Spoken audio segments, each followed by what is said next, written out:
आपण पाहत आहात राईट न्यूज, बातमी आहे तशी। मंडळांच्यावरती काही आक्षेपार्ह वक्तव्य करण्यात आले की त्याने या ओबीसी मेळाव्याला विरोध केलेला आहे किंवा ओबीसीच्या त्या विरोधात आहेत असं या ठिकाणी भासवण्यात आलं। खऱ्या अर्थानं तशी काहीच वस्तुस्थिती नाही आहे, कारण ज्या वेळेला आम्ही भेटायला गेलो होतो त्या दोन्ही नेत्यांना, त्यामध्ये मी होतो, संतोष पाटील होते आम्ही सर्वजण होतो। त्यांचा सांगण्याचा उद्देश एक होता आणि त्याचा विपर्यास केला गेला आणि चुकीच्या पद्धतीनं गैरसमज होऊन त्यांनी कालचं वक्तव्य या ठिकाणी केलेलं आहे। खऱ्या अर्थानं आमचे दोन्ही नेते, या ठिकाणी काँग्रेस पक्षाचे आमचे सर्वच नेते मंडळी, वसंतदादा असतील, प्रकाश बापू असतील, मदन भाऊ असतील, विष्णुअण्णा असतील, त्या ठिकाणी प्रतीकदादा असतील, विशालदादा असतील, माननीय विश्वजित कदम साहेब असतील, मदन भाऊ असतील, जयश्री वहिनी असतील, पृथ्वीराज पाटील असतील, त्यांनी कधीही ओबीसीच्या विरोधात किंवा ओबीसीच्या बाजूने असं नाही तर सर्व जाती धर्मांना, ओपन असेल, ओबीसी असेल, दलित असेल, अल्पसंख्याक असेल, त्या सर्वांना बरोबर घेऊन जाऊन आजपर्यंत या ठिकाणी या सांगली जिल्ह्यात नव्हे तर महाराष्ट्रात सुद्धा काम केलेलं आहे। खऱ्या अर्थानं आज आपण सांगली जिल्ह्यामध्ये बघितलं गेलं तर त्यांनी स्वतःच्या जातीचं राजकारण कधी केलेलं नाही। त्याचाच एक उदाहरण द्यायचं झालं तर माझ्यासारख्या एक छोट्याशा कार्यकर्त्याला या ठिकाणी विरोधी पक्षनेता मला दिलं, त्या ठिकाणी कुठलं काय आरक्षण नव्हतं, ओबीसीचं काय आरक्षण नव्हतं, तर मला सुद्धा त्यांनी 2.5 वर्ष या ठिकाणी विरोधी पक्षनेता म्हणून महानगरपालिकेत संधी दिली। त्याचबरोबर ह्या महानगरपालिकेमध्ये ओपनचा विषय असताना सुद्धा हरून शिकलगार ओबीसीमध्ये असताना सुद्धा त्यांना 2.5 वर्ष ओपनमधून संधी दिली। या ठिकाणी जिल्हा मध्यवर्ती गेलेला चेअरमन पदाला कुठल्याही कॅटेगरी नसते, पण महावीर कागवाडे असतील, सिकंदर जमादार असतील, हे दोन्ही ओबीसी नेते आहेत, पण त्या ओबीसींना सुद्धा त्यांनी त्या ठिकाणी आपल्या चेअरमन म्हणून बसवलेलं आहे। या ठिकाणी जिल्हा परिषद असेल, पंचायत समिती असेल, नगर परिषद असेल, नगरपालिका असेल, कुठल्याही क्षेत्रामध्ये त्यांनी ओबीसीला न डावलता सर्व जाती धर्मांना बरोबर घेऊन आपण या ठिकाणी त्यांनी आजपर्यंत कारभार केलेला आहे।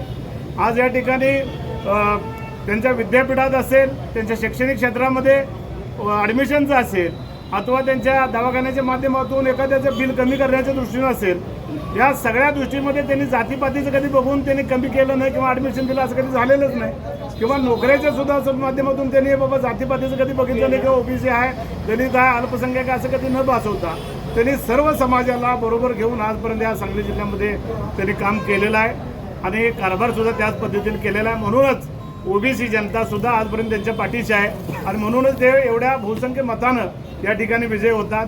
त्याचा एखाद्या विषयाचा गैरप्रयोग करून आमच्यावर नेत्यावर कुणी, आता खऱ्या अर्थानं जर सांगायचं झालं तर काँग्रेस पक्षाचे विचारधाराच अशी आहे।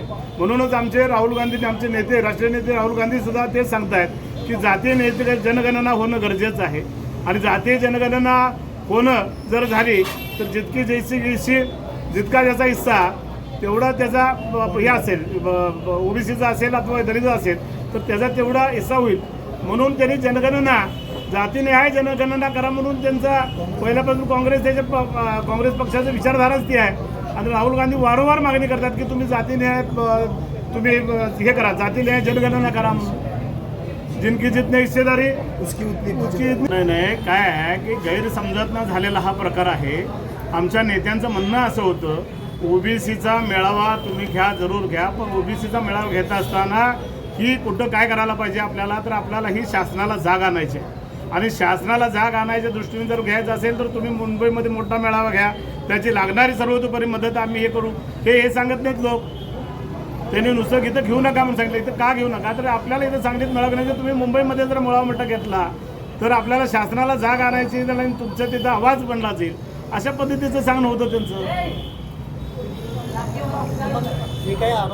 खोटी माहिती म्हणण्यापेक्षा गैरसमज झालेला आहे, त्यांचा सांगण्याचा एक भावार्थ होता आणि ह्यांनी समजून वेगळं घेतल्यामुळं हा सगळा झाला। मुंबई पद्धतीनं आमच्या नेत्यांनी ज्यावेळी वक्तव्य केलं त्यावेळी त्या लोकांचा समज झाला की यांचा सांगलीतल्या मेळाव्याला विरोध आहे। वास्तविक त्यांचा त्याला विरोध नव्हता, त्यांनी सांगितलेलं, त्यांनी सुचवलेलं होतं, त्या सूचनेचा चुकीचा अर्थ काढला गेला आणि चुकीच्या पद्धतीनं अर्थ काढल्यामुळं हे सगळं काही वक्तव्य झालेलं आहे। वास्तविक या गोष्टीची त्यांना एकदा बसून आम्ही समजून काढून त्यांना समजून सांगणं आमचं पण काम आहे, आम्ही ते निश्चित सांगू। हा जो काय आहे वक्तव्याचा भाग तो फक्त गैरसमजत नाही, आमच्या नेत्यांच्या कुठल्याही मेळाव्याला त्यांना विरोध नाही, उलट आमच्या नेत्यांनी मदत केली हे आम्हाला सर्वांना माहिती आहे। आपण पाहत आहात राईट न्यूज, बातमी आहे तशी.